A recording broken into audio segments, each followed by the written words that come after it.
Welcome back to A3 D correction. Are you going to give your correction on air? Oh shit. You're actually calling me out on air. Oh. Jess McDonald, I'm so sorry. It was not Sam Mewis. It was Jess McDonald who served the ball in to Lynn Williams at the time, and she put it away, and Near Flash ended up winning it. That's the team I ended up getting drafted to. So I'm so sorry, Jess. I love you. That was a great, It's great late. ball. Deep It's on the left late. side. I don't know.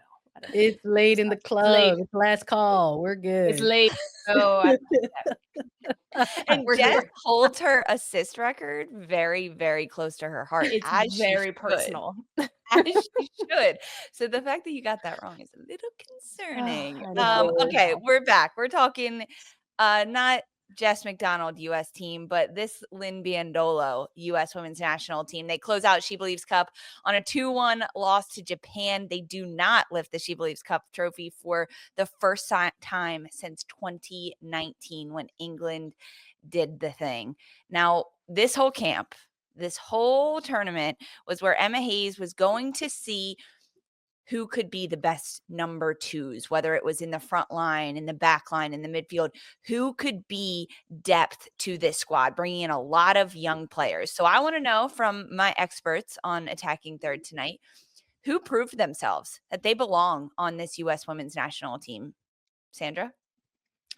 I want to see more Lily Yohannes. I don't care. That's the coach's job to temper the expectations and to preach the patience and to go ahead and say we're going to develop them with a long road ahead of them. That's great. Our job is to use our eyeballs and see what we're watching out on the pitch and say, hey, that looks good. Let me see more of that. And that's what we got, I think, out of this tournament with Lily Yohannes. I think we even saw glimpses of that ahead of the Olympics last year. I felt now with time to reflect on it, I'm so honored to be in Minnesota for her first cap where she had a first goal, and you could just see even then how special this player was.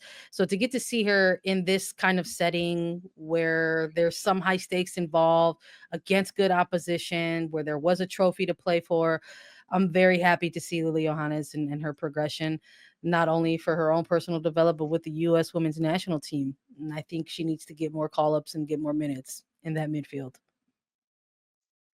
I like that. Lisa, I'm going to jump in. That okay, girl? Yeah, you're allowed. You just can't go first anymore. All right. That's okay. I'm going to say Ally Sentnor. I think if there was any question marks about her, those are completely alleviated.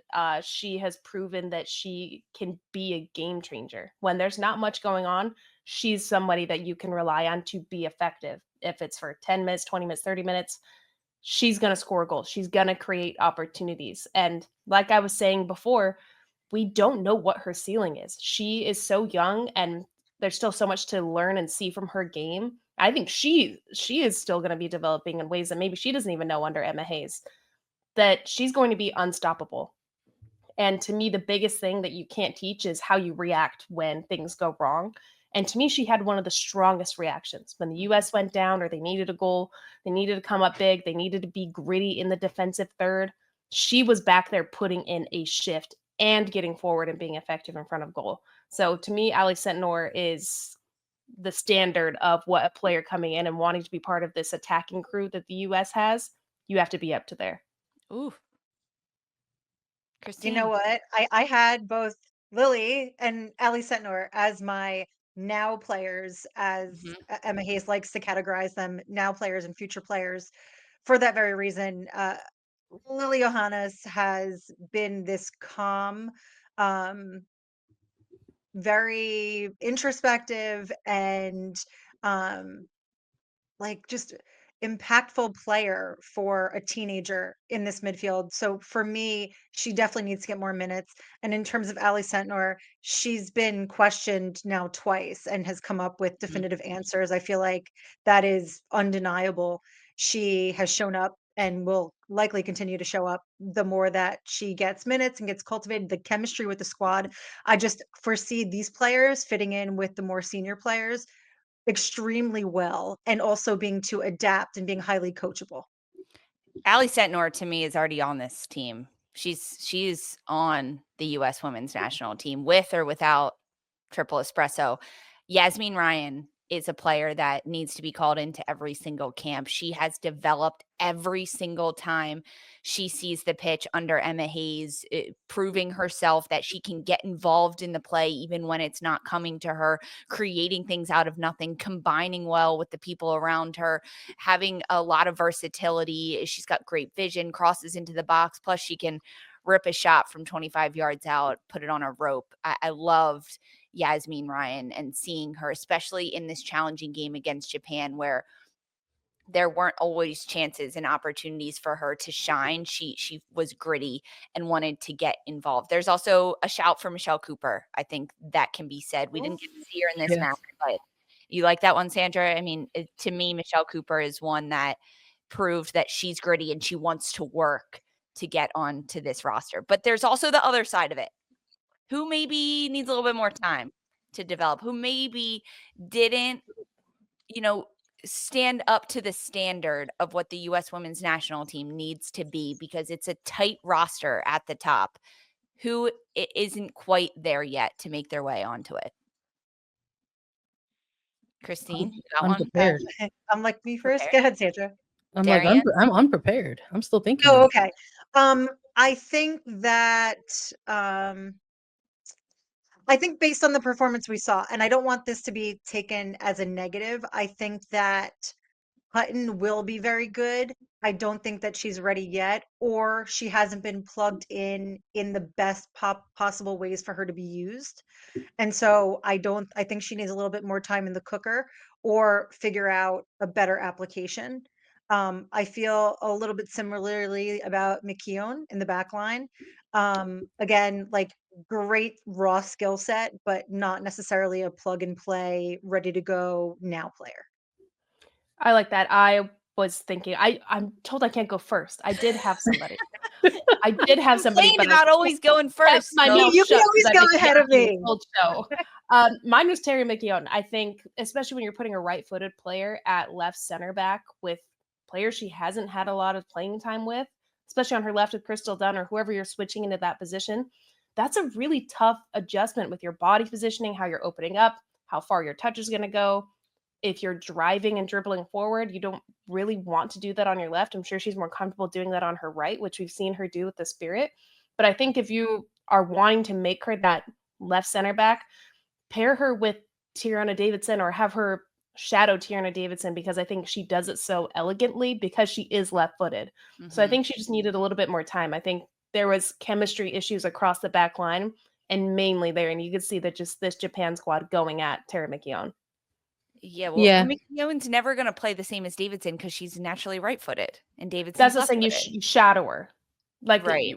when you're in passing patterns, that's all you freaking do at pro is you do 1,000 passing patterns. Sit behind her and just mimic her body movement. Sit and Mhm. alternate, because that's how you're going to figure out when you step back, when you open up, how far.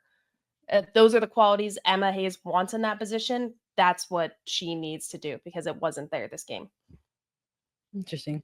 I think McKeown's maybe an obvious answer in this one, and it's one I don't disagree with. I think it was pretty evident in a couple of games there where she needed to have that reaction moment. I think these were games where we got to see the promise of her reaction, and I think that was the silver lining in a lot of her things. I mean, this is a player that used to be a forward, so she's still, like, I think, kind of developing her game and establishing her game as a defender. So I get where you're coming from, Darren, in terms of like having that kind of leadership to go off of. And I think maybe that could be said for a lot of defenders. I mean, we didn't see Alyssa Mallinson in this camp. I mean, she's someone who I spoke to during media day saying that she wants to work on things defensively. So I wonder if there's a little bit of that conversation already happening with the coaching staff to specific defensive players to kind of work on those things. It's like, if you are one of these players that they're looking at to develop at the fullback position, got to work on those things defensively. But I would maybe carry that argument over to